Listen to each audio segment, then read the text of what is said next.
y también para tratar acerca de que el origen de Herodes el Grande no da lugar a este punto de la profecía, no encaja ahí. Reconociendo, mis hermanos, el personaje de esta profecía dice que sobre todo se engrandecerá, o sea, se hará grande sobre todas las cosas. En el caso de Herodes, aunque promovió su propia persona, lo cierto es que este rey, en el último análisis, estaba sujeto al emperador de Roma. Inclusive Herodes se vio obligado a promover la adoración de César. O sea, él no era la máxima autoridad, Herodes el Grande. Estaba el César por encima de él. Y en cuanto a la expresión que mencioné hace un momento acerca de que no hará caso ni del amor de las mujeres, esta frase en otras traducciones o lo más cercano a la traducción original quiere decir que no va a dar atención al deseo por las mujeres. Este ser tendrá un egoísmo tal, una autosuficiencia tal, que sentirá que no necesita absolutamente de nada. Acuérdense que blasfema contra el Dios Altísimo. De ese tamaño siente que es su poder, o va a sentir que es su poder. Entonces, esa expresión que no hará caso ni del amor de las mujeres, en el original debemos entenderlo como que no va a dar atención al deseo por las mujeres. Otra frase que aparece en ese versículo dice, ni respetará a Dios alguno, porque sobre todos se engrandecerá. Indica el completo desafío que el personaje de esta profecía hace del Dios Altísimo. No tan solo rehúsa someterse al Dios o al Dios de sus padres, sino que rotundamente rechaza someterse a cualquier deidad, a cualquier autoridad. Esto no fue verdad, no encaja con la descripción que habíamos hablado de Antíoco Epífanes. Por eso seguimos diciendo que aquí ya la historia brincó más de 2000 años. Ya no se refiere al personaje que estábamos viendo. La razón por la que este rey, el rey soberbio, como lo describe Daniel, no tiene respeto por Dios alguno es simple y sencillamente porque él se va a elevar por encima de todos. Él va a sentir que está por encima inclusive del Dios de los dioses, del Dios de sus padres, del Dios Altísimo. De ese tamaño será la autosuficiencia y la soberbia. Por eso está descrito así como el rey soberbio. Ningún personaje, hermanos, hasta este momento ha cumplido este aspecto de la profecía. Por eso, sin duda alguna, podemos decir que esto falta por cumplirse. Este rey soberbio todavía falta por aparecer. No se ha cumplido en nadie esa parte de la profecía. Por lo tanto, es futuro. Versículos 38 y 39. Mas honrará en su lugar al Dios de las fortalezas, Dios que sus padres no conocieron. Lo honrará con oro y plata, con piedras preciosas y con cosas de gran precio. Con un Dios ajeno se hará de las fortalezas más inexpugnables y colmará de honores a los que le reconozcan y por precio repartirá la tierra. Vamos a entender esos dos versículos. El versículo 38 muestra un interesante contraste. Este rey soberbio va a rehusar reconocer a Dios o a dioses algunos. Pero en su lugar dice que este personaje honrará al Dios de las fortalezas. Vamos a entender esa frase, porque no se está refiriendo, el contexto de esta frase no se está refiriendo a Dios alguno. Dice que va a honrar al Dios de las fortalezas. No se está refiriendo como a un Dios de las cosas, como a un Dios de las propiedades. O sea, no se identifica esto como una divinidad, como un Júpiter, como un Baal, sino más bien se refiere a que este personaje va a confiar plenamente en su capacidad de guerra, bélica, de pelea. El Dios de las fortalezas es una personificación de la guerra. La idea es esta: no considerará otro Dios, sino solamente la guerra. El capturar fortalezas va a construir como si fuera su Dios, el poder. Busca el poder absoluto, el poder por encima del mismo Dios. De ese tamaño es el pensamiento y la soberbia de este personaje. No quiero decir que no tarde en aparecer, sino de este personaje que tarde que temprano va a aparecer. Bien, dice que va a honrarlo con cosas materiales: oro, plata, piedras preciosas, joyas. Eso es lo que va a capturar en las conquistas, en la guerra. Va a despojar a Egipto, a Palestina, a muchos otros países. Cuando los tome y los haga sus aliados, va a tomar las riquezas de sus países. Entonces cada vez se va a engrandecer más. Su egoísmo y su soberbia van a ser tales que no va a mirar otra cosa. El sujeto de esta profecía no es en manera alguna un personaje religioso. Está muy claro eso, ¿verdad? No va a tener respeto por nada. Por el contrario, renuncia a cualquier creencia en cualquier Dios, en cualquier religión. ¿Sí? Esto contrasta con civilizaciones pasadas, incluyendo la romana.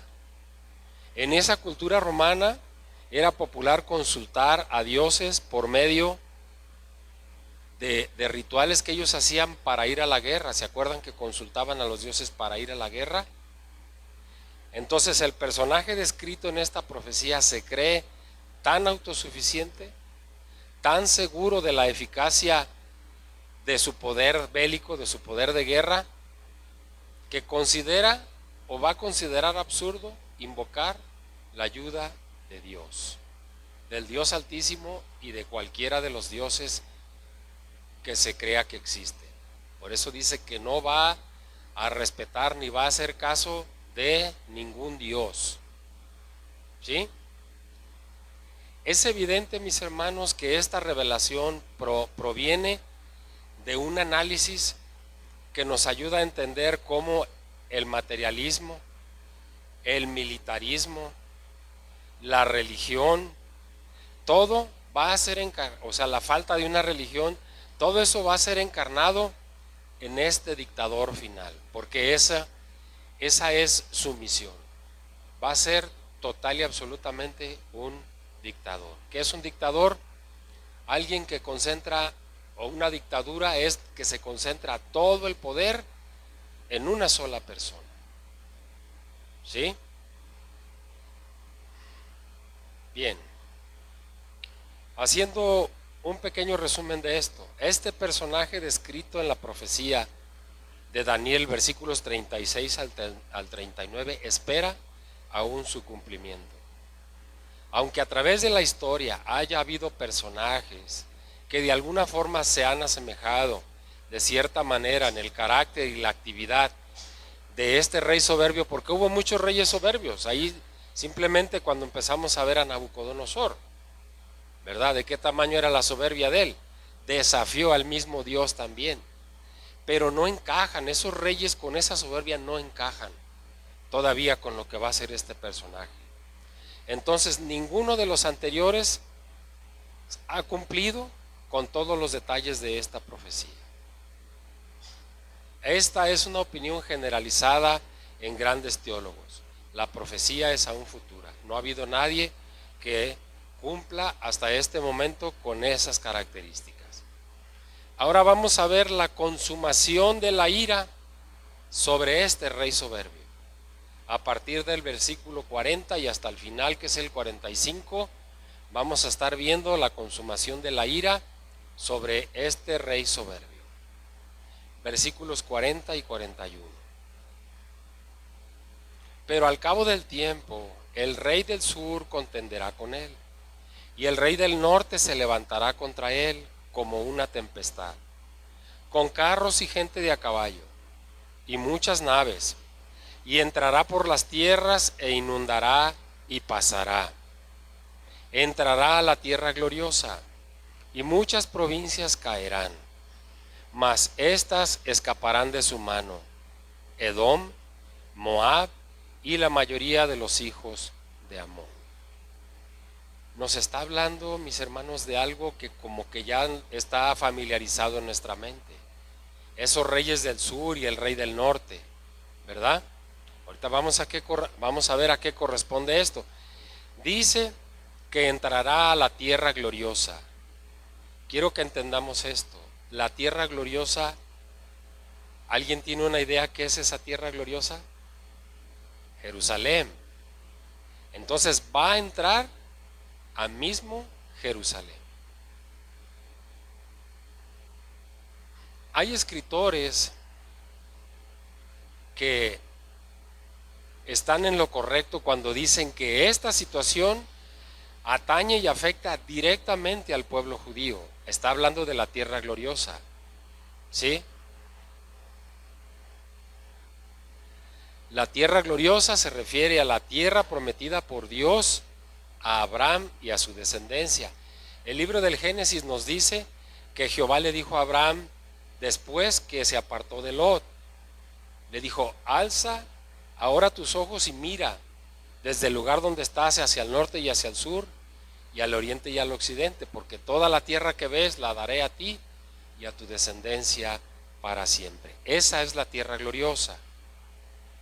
La expresión pero al cabo del tiempo literalmente significa en el tiempo del fin. Pero al cabo del tiempo, o sea, el tiempo del fin. Completamente erróneo decir que esto se refiere a los tiempos de Herodes, a los tiempos de Antíoco Epífanes IV. Sería una conclusión arbitraria, dudosa, exegéticamente hablando. Por eso es rechazado esto como si fuera pasado. Va a ser futuro completamente.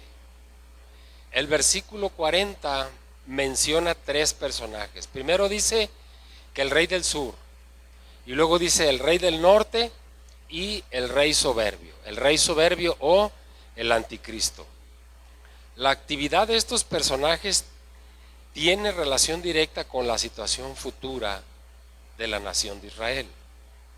Es posible que cada uno de estos reyes represente un bloque o una confederación de naciones con las que la nación de Israel va a contender en el tiempo del fin. Esa lucha enconada que describe el versículo 40 culmina con la invasión de la tierra de Palestina, o sea, la tierra gloriosa, la tierra de Jerusalén, por el ejército de este rey soberbio. En su invasión a la tierra gloriosa, la armada del anticristo toma la oportunidad de destruir al rey del sur, o sea, al rey de Egipto, y los territorios circunvecinos a Israel, que son Edom, Moab y Amón. Es muy posible que esta actividad militar descrita en estos versículos sea lo más cercano a poder entender esa batalla de la que nos habla la Escritura en los tiempos finales, que va a ser la batalla de Armagedón. ¿Alguien ha escuchado esa palabra? Armagedón, ¿verdad? Apocalipsis capítulo 16, a ver, acompáñenme ahí. Apocalipsis capítulo 16, versículos 14 al 16. Entonces decía, es probable que esto sea la equivalencia a la campaña de Armagedón, que va a culminar con el ataque masivo que va a sufrir la ciudad de Jerusalén. Apocalipsis 16, versículos 14 al 16. Pues son espíritus de demonios que hacen señales y van a los reyes de la tierra en todo el mundo para reunirlos a la batalla de aquel gran día del Dios Todopoderoso. He aquí, yo vengo como ladrón. Bienaventurado el que vela y guarda sus ropas para que no ande desnudo y vean su vergüenza. Y los reunió en el lugar que en hebreo se llama Armagedón. Esa parte que dice, y guarda sus ropas, otra parte de la escritura nos lo describe como los que lavan sus ropas en la sangre del cordero, para que no ande desnudo y vean su vergüenza. Esto es, para que no salga su pecado a la luz y enfrente la vergüenza del pecado. También el profeta Zacarías habla acerca de esto cuando dice, he aquí el día de Jehová viene, y en medio de ti serán repartidos tus despojos, porque yo reuniré a todas las naciones para combatir contra Jerusalén, y la ciudad será tomada, y serán saqueadas las casas y violadas las mujeres. A la mitad de la ciudad, y la mitad de la ciudad irá en cautiverio, mas el resto del pueblo no será cortado de aquella ciudad. Y luego dice, después saldrá Jehová y peleará con aquellas naciones. Se acerca esa batalla, una batalla apocalíptica. La versión que nosotros tenemos, la Reina Valera, dice que muchas provincias van a caer. La referencia es a la muerte de muchas personas, probablemente judíos, que serán víctimas de estas campañas de guerra por la persecución ordenada por el anticristo. O sea, la invasión de la tierra gloriosa y la caída de Jerusalén. Vamos a ver los versículos 42 y 43. Daniel capítulo 11, versículos 42 y 43. Extenderá su mano contra las tierras y no escapará el país de Egipto, y se apoderará de los tesoros de oro y plata y de todas las cosas preciosas de Egipto, y los de Libia y Etiopía le seguirán. Era lo que estábamos mencionando hace un momento. Habiendo vencido al rey del sur, el rey soberbio tomará posesión de sus territorios. El país de Egipto no tan solo tiene una importancia estratégica, sino también económica. Es por eso que el anticristo se apoderará de los tesoros de oro y plata y de todas las cosas preciosas de Egipto. ¿Se acuerdan ustedes que Antíoco Epífanes IV en su tiempo, año 167, se acuerdan que en su tiempo 2 veces intentó invadir a Egipto para tomarlo? ¿Y por qué no lo pudo tomar? Porque a los romanos no les convenía perder esa parte del territorio por lo estratégico de Egipto, y los romanos le dieron un ultimátum a Antíoco Epífanes IV, le dijeron, retírate o te vamos a mandar el peso del ejército romano, y Antíoco Epífanes IV se retiró en esas 2 ocasiones. Aquí vuelve a ser una especie de similitud también. Entonces la captura, no más que aquí sí lo va a lograr, el rey soberbio va a lograr la captura de Egipto. Entonces la captura de Egipto y sus tesoros, al igual que de Libia y Etiopía, demuestran el fenomenal poder controlado por este poderoso dictador del futuro. Una vez conquistados esos países, Egipto, Libia y Etiopía, ¿qué van a hacer? Van a seguir los pasos, se van a unir a este ejército. Por eso cada vez se va a hacer más poderoso, o sea, van a unir sus fuerzas al anticristo. Versículos 44 y 45. Pero noticias del oriente y del norte lo atemorizarán, y saldrá con gran ira para destruir y matar a muchos, y plantará las tiendas de su palacio entre los mares y el monte glorioso y santo, mas llegará a su fin y no tendrá quien le ayude. Fíjense estos dos versículos. Dice que va a plantar las tiendas de su palacio entre los mares y el monte glorioso y santo. ¿Cuál es ese monte? Sión, Sión. En ese lugar en Sión va a montar su campamento, su palacio principal, en la misma tierra gloriosa de Dios, en el mismo monte santo. Estos versículos con los que concluye este capítulo 11 describen lo que el rey soberbio hará una vez que haya tomado posesión de las tierras de Egipto y sus alrededores. Cuando parece marchar rumbo a una victoria segura, dice que el anticristo es atemorizado por noticias procedentes de Oriente y del Norte. En todo caso, después de sus grandes conquistas, el anticristo no va a tener paz para disfrutar plenamente de esas conquistas, porque dice que esas noticias van a llegar y lo van a atemorizar. Hasta el presente, ningún personaje, vuelvo a repetirlo, ha cumplido los aspectos de esta profecía. Ni Antíoco Epífanes, ni Herodes el Grande, ni Napoleón Bonaparte, ni Hitler siquiera encuadran en la totalidad de lo predicho por esta parte final del capítulo 11 de Daniel, que serían los versículos 36 al 45. La postura que se asume aquí es que el rey soberbio no es otro que el anticristo, quien procederá de un bloque de naciones occidentales. Estas naciones básicamente abarcarán las que en el pasado formaban el antiguo imperio romano. Dijimos que de allí iba a salir, ¿se acuerdan? 4 grandes reinos o imperios. El último de ellos, ¿cuál es? Roma, exactamente. Roma. De modo que habrá una especie de reorganización, una restauración de muchos estados occidentales que se van a juntar y van a formar un gran bloque, una estructura política y bélica similar a lo que una vez fue el Imperio Romano. Por allí vimos en uno de los capítulos, creo que es el 9, con cuántos reyes o reinos se va a juntar el anticristo, ¿se acuerdan? ¿Cuántos son? 10, exactamente 10. Entonces imagínense ustedes el poder, lo que va a haber en aquel entonces.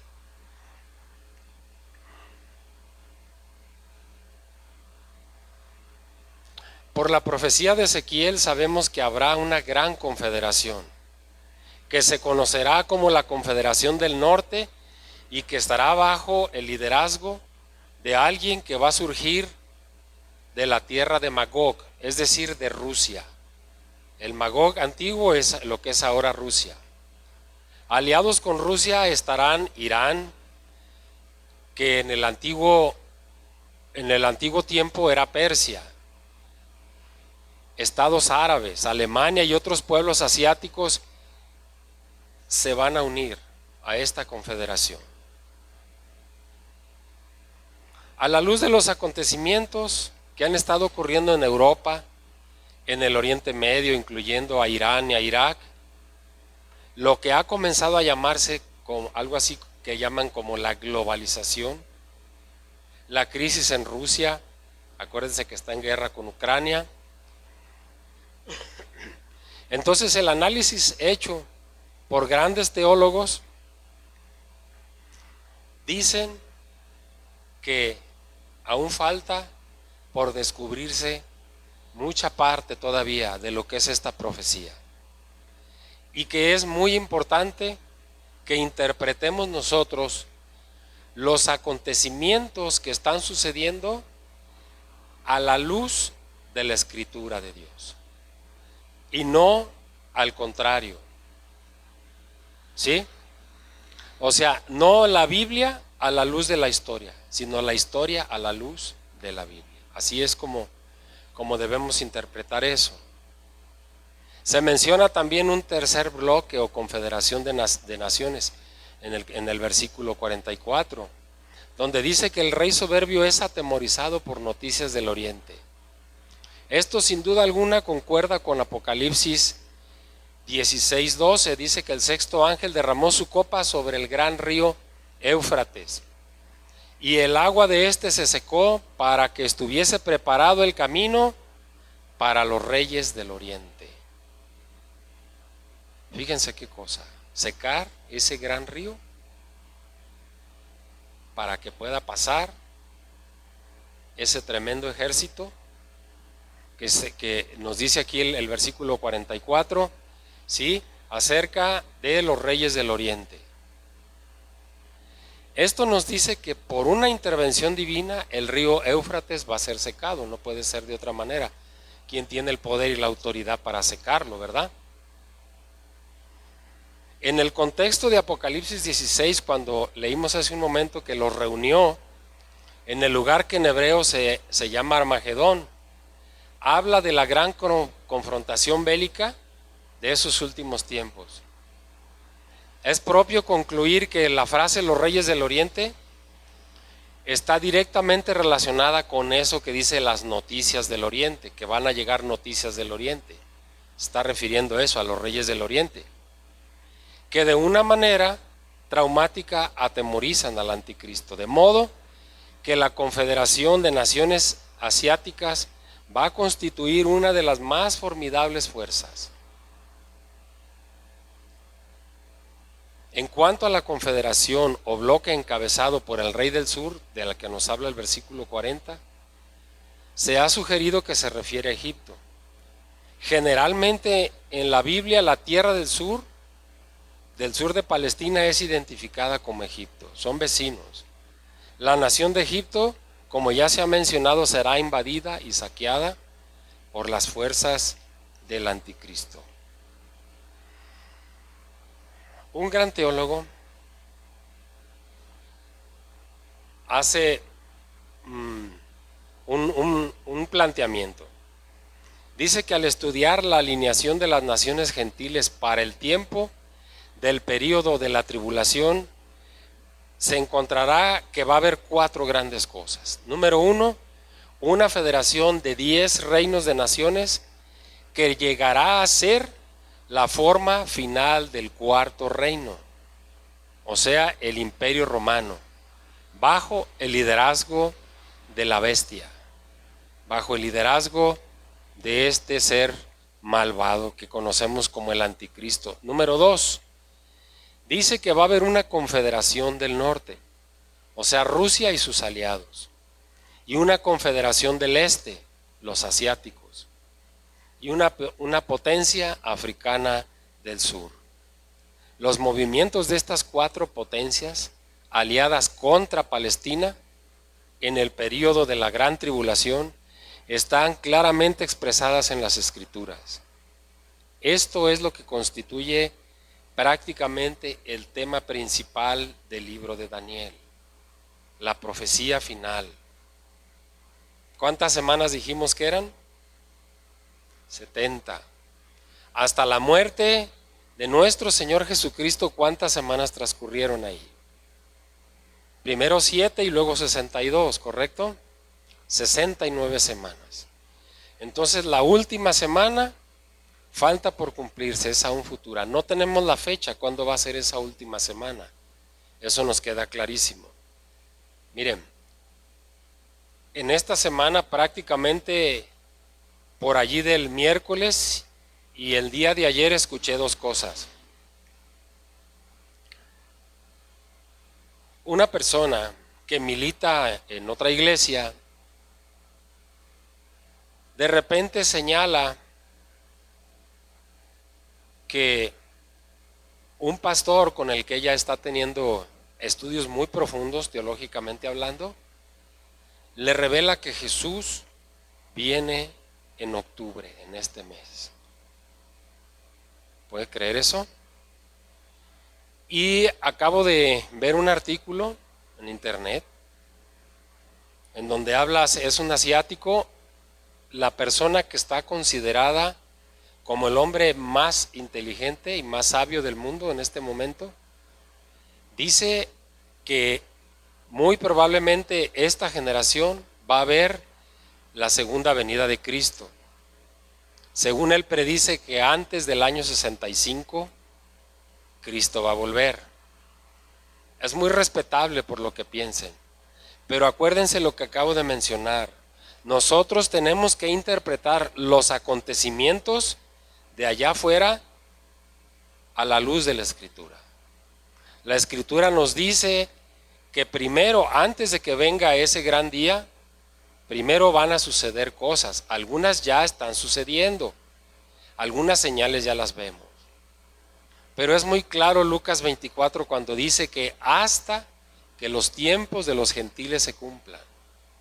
Y también el escritor de Hebreos nos habla acerca de que Cristo no va a venir sino hasta que se manifieste la apostasía.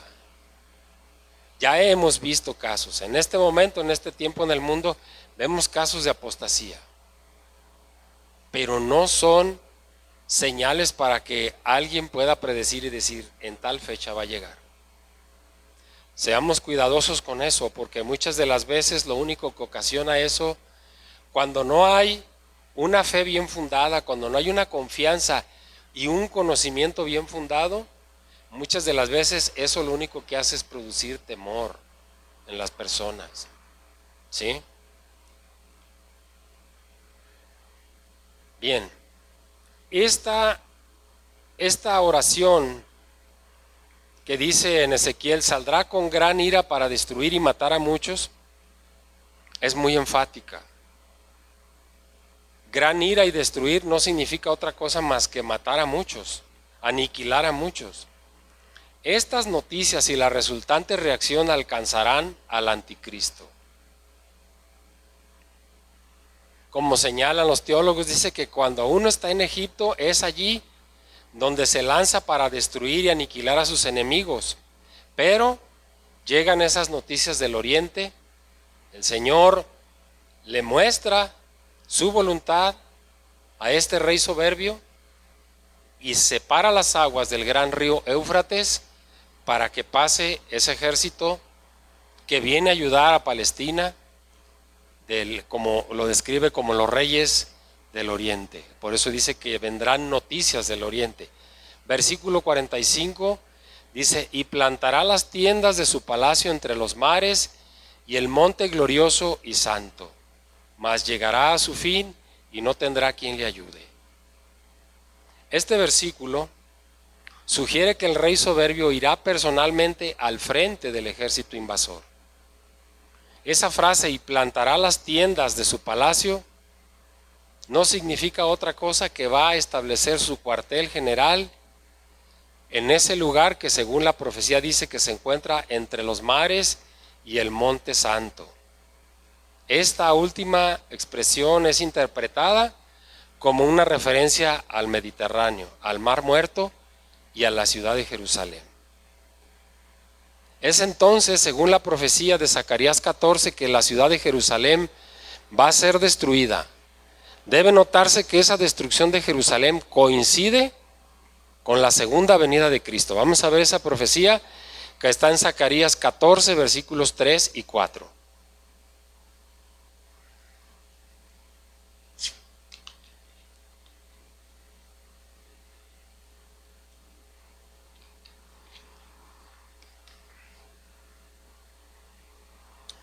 Zacarías 14, versículos 3 y 4.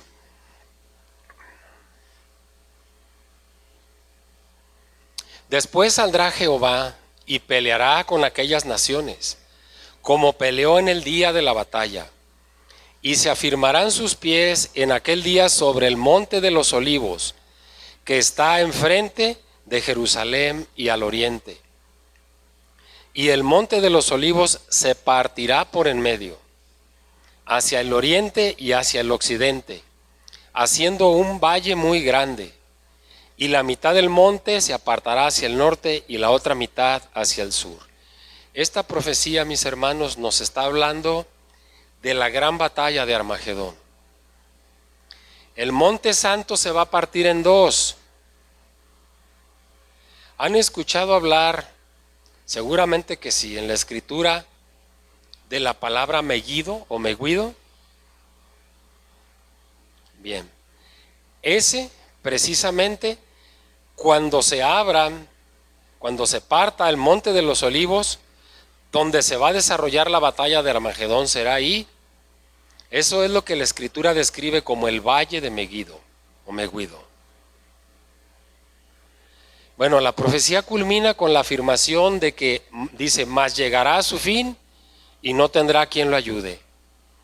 Las fuerzas del anticristo serán totalmente vencidas por la intervención personal de Jehová de los ejércitos. La victoria del Señor será absoluta y rotunda sobre las fuerzas de este maligno rey. Si ese es el nombre también con el que se le conoce al Señor, ¿verdad? Jehová de los ejércitos es su nombre, dice el Antiguo Testamento. La nación de Israel, el pueblo pactado de Dios, habrá sufrido de manera indescriptible durante ese periodo de la tribulación.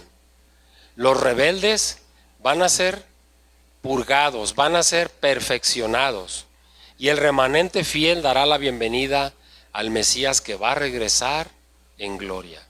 Les dijo Pablo a los romanos que de dónde iba a venir el libertador, ¿se acuerdan?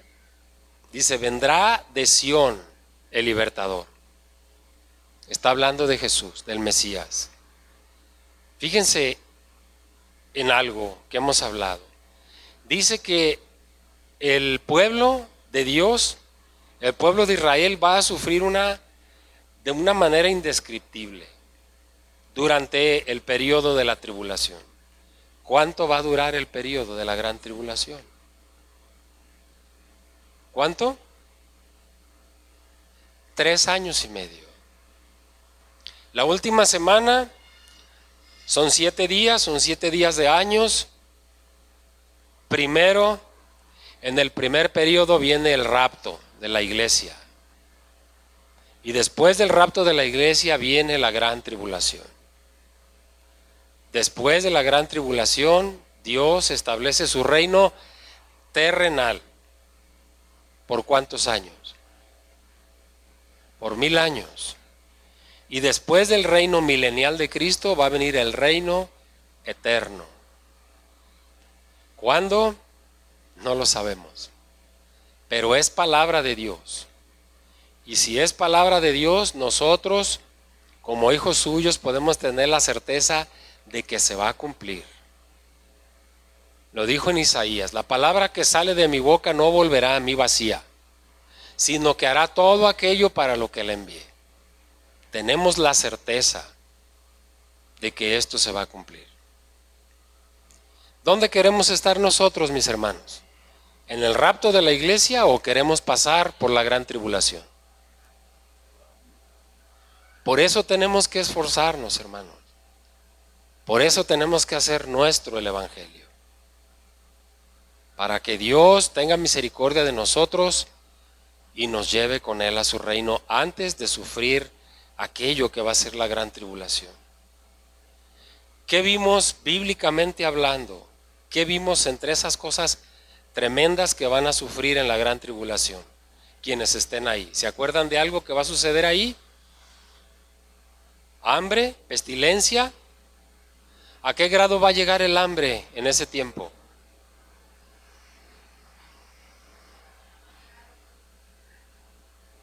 Así de ese tamaño. Y lo vimos bíblicamente hablando. Bien, vamos a hacer un pequeño resumen de este capítulo. Este pasaje que hemos estudiado en el capítulo 11 es uno de los trozos de revelación profética más grandes, sorprendentes e importantes del Antiguo Testamento. Acuérdense que al principio vimos que para muchos Daniel no escribió profecía. Muchos dicen que escribió historia, porque es increíble la precisión con la que fue escrita la profecía. Y eso solamente proviene de Dios, del aliento de Dios. ¿Qué es el aliento de Dios? El Espíritu Santo, ¿verdad? Entonces, el capítulo 11 señala 2 aspectos de la historia de la nación de Israel. El primero, que es de los versículos 2 al 35, tiene que ver con lo que ocurrirá a la nación durante el periodo comprendido entre Alejandro el Magno y Antíoco Epífanes IV. Versículos 2 al 35. La segunda parte, que lo vemos del versículo 36 al 45, donde acabamos de mencionar que se parte la historia por más de 2000 años.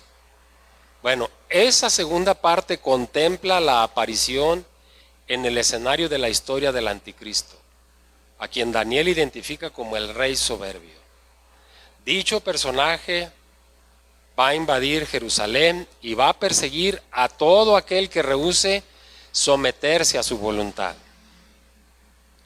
El objeto o el objetivo principal de la ira de este rey soberbio del anticristo es la simiente de Abraham.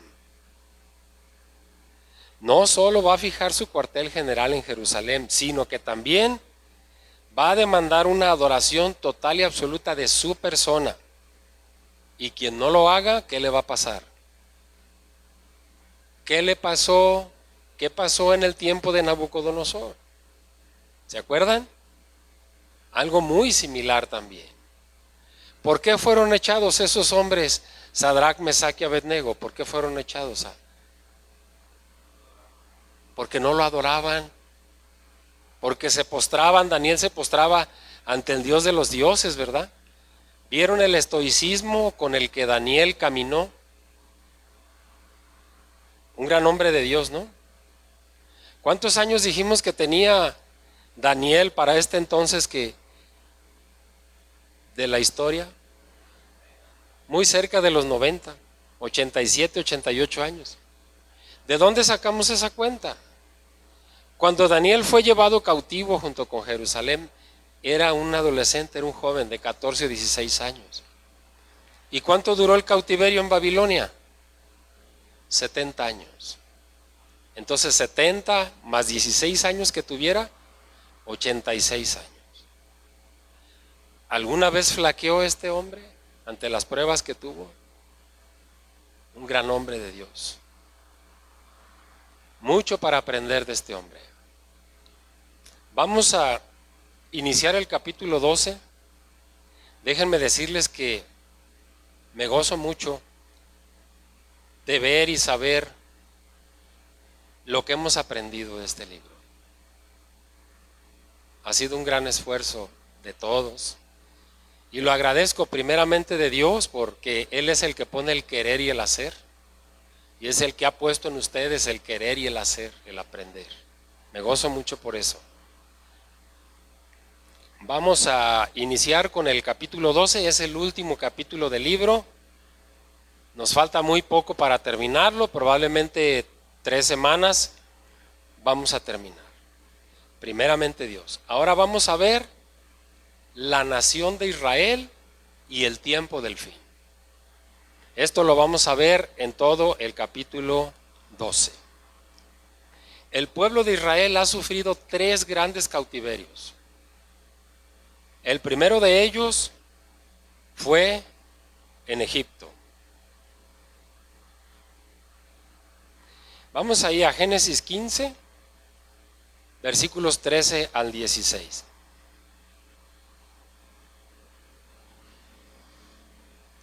Génesis 15, versículos 13 al 16. Aquí nos va a hablar acerca del primer cautiverio que tuvo el pueblo de Israel. ¿Se acuerdan a dónde fue llevado? A Egipto, ¿verdad? ¿Por alrededor de cuántos años estuvo ahí? Entonces Jehová dijo a Abraham: ten por cierto que tu descendencia morará en tierra ajena, y será esclava allí y será oprimida 400 años. Mas también a la nación a la cual servirán juzgaré yo, y después de esto saldrán con gran riqueza. ¿Fue así o no fue así? ¿No les dieron joyas, les dieron animales, les dieron cosas cuando el pueblo ya se iba? Dios movió el corazón de muchos egipcios para que les dieran eso. Y luego dice el versículo 15: y tú vendrás a tus padres en paz y serás sepultado en buena vejez.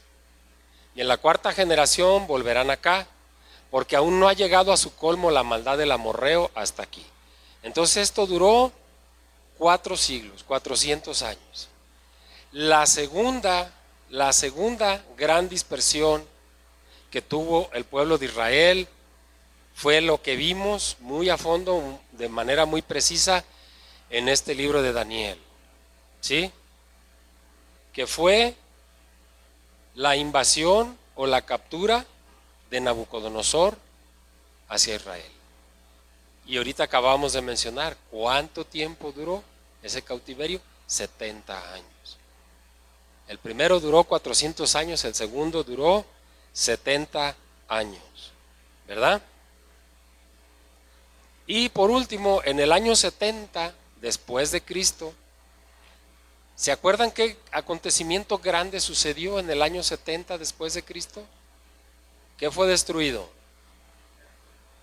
Fue destruido el templo de Jerusalén en el año 70. ¿Por parte de quién? ¿Quién hizo esa grande destrucción? Ese imperio, los romanos, ¿verdad? Entonces, ¿qué sucedió a partir del año 70? Sucedió que el pueblo judío fue esparcido prácticamente por todas las naciones del mundo. Anoten la cita, Lucas 21-24. Dice: y caerán a filo de espada, y serán llevados cautivos a todas las naciones, y Jerusalén será hollada por los gentiles hasta que los tiempos de los gentiles se cumplan. Fíjense qué verdad tan grande encierra este puro versículo. Serán llevados cautivos a todas las naciones. ¿Sucedió eso y sigue sucediendo eso? Sí. Los judíos están en todas las naciones del mundo. ¿Qué hizo Hitler? ¿Qué intentó hacer Hitler? Exterminar a todo el pueblo judío. Pero no lo logró, ¿verdad? ¿Por qué no lo logró? Porque a pesar del castigo inferido a ese pueblo desobediente, idólatra, ¿sí? A pesar de todo eso, la Escritura nos habla de que no todo Israel va a ser destruido. Dice que va a quedar un remanente fiel, ¿sí? Desde la destrucción de Jerusalén en el año 70 hasta el día 15 de mayo de 1948, que si lo vemos por la historia, pues acaba de suceder, ¿sí? 70, 80 años apenas. Bueno, hasta esa fecha del 15 de mayo de 1948 no existía Israel como nación. Hasta esa fecha de 1948 fue aceptado el país de Israel. ¿Cuántos años no tuvo identidad el pueblo de Dios? Fíjense cómo el Señor se ha manifestado en eso. Hasta ese entonces fue formado el Estado de Israel. Muchos pensaban que la nación judía era cosa del pasado, que era como un cadáver sepultado y olvidado, pero la realidad es otra. El Señor va a venir y está acomodando las cosas y los tiempos para que su plan perfecto se cumpla. Se va a cumplir. El hecho histórico es que Israel ha continuado como una entidad ya reconocida en el mundo, a pesar de siglos y siglos, de cientos de años de dispersión, porque están en todas partes. La historia de Israel no terminó en el año 70 con la destrucción de Jerusalén. Es más, la existencia de la nación de Israel es indispensable para que las promesas hechas de Dios a Abraham se cumplan. Imagínense ustedes que el pueblo de Israel haya sido borrado de la faz de la tierra. Entonces, ¿cómo se irían a cumplir las promesas de Dios a Abraham? No podrían, ¿verdad? ¿Se fijan cómo el plan perfecto de Dios se va a cumplir? Y nosotros, mis hermanos, la verdad de las cosas es que somos muy bendecidos por Dios, porque Dios nos dio una oportunidad única. Nosotros no éramos su pueblo, no olvidemos eso. Como vino a su pueblo, dice Juan que a lo suyo vino y los suyos no le reconocieron. Por ese acto que sucedió, Dios volteó a vernos a nosotros y nos injertó en ese olivo. Pero ¿de qué tamaño es el amor de Dios por su pueblo? Al final de todo, miren la bendición para nosotros. Vamos a entrar, nosotros como gentiles ahora convertidos a Cristo, vamos a entrar. Y cuando hayamos entrado, dice el texto que luego todo Israel va a ser salvo. De ese tamaño es el amor de Dios. Debemos maravillarnos, hermanos. Lo que Dios está vertiendo en nosotros, en nuestros pensamientos y en nuestro corazón, no es cualquier cosa, hermanos. Es una bendición muy grande, que a lo mejor no alcanzamos a entender, no alcanzamos a aquilatar. Pero tarde que temprano, esa semilla que ha sido sembrada en nosotros va a dar frutos. Con nosotros mismos, con nuestra familia, con nuestro ejemplo hacia la sociedad. No me canso de recordar esa parte de la Escritura cuando le dice Moisés a Dios, ¿qué es el hombre?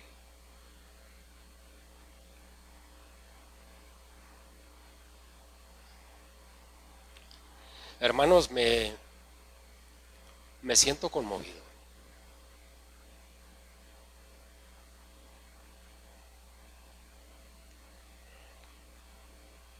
Gracias a Dios por este tiempo.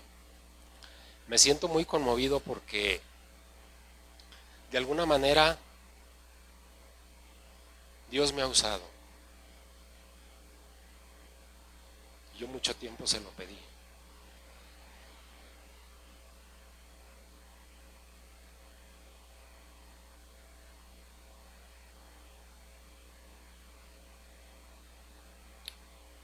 Bien, mis hermanos, vamos a terminar este día aquí. Nos faltan unos 3 minutos. Vamos a terminar aquí. Acuérdense que ya estamos en el capítulo 12, estamos muy cerca de la terminación. Y eso es una parte de lo que me conmueve mucho. Tenemos alrededor de 10 meses, hermanos, estudiando esto. Un esfuerzo de todos, sin duda alguna. Y voy a hacer una oración para darle gracias a Dios, pero antes le pregunto a alguien si nos quiere comentar algo o tiene alguna pregunta.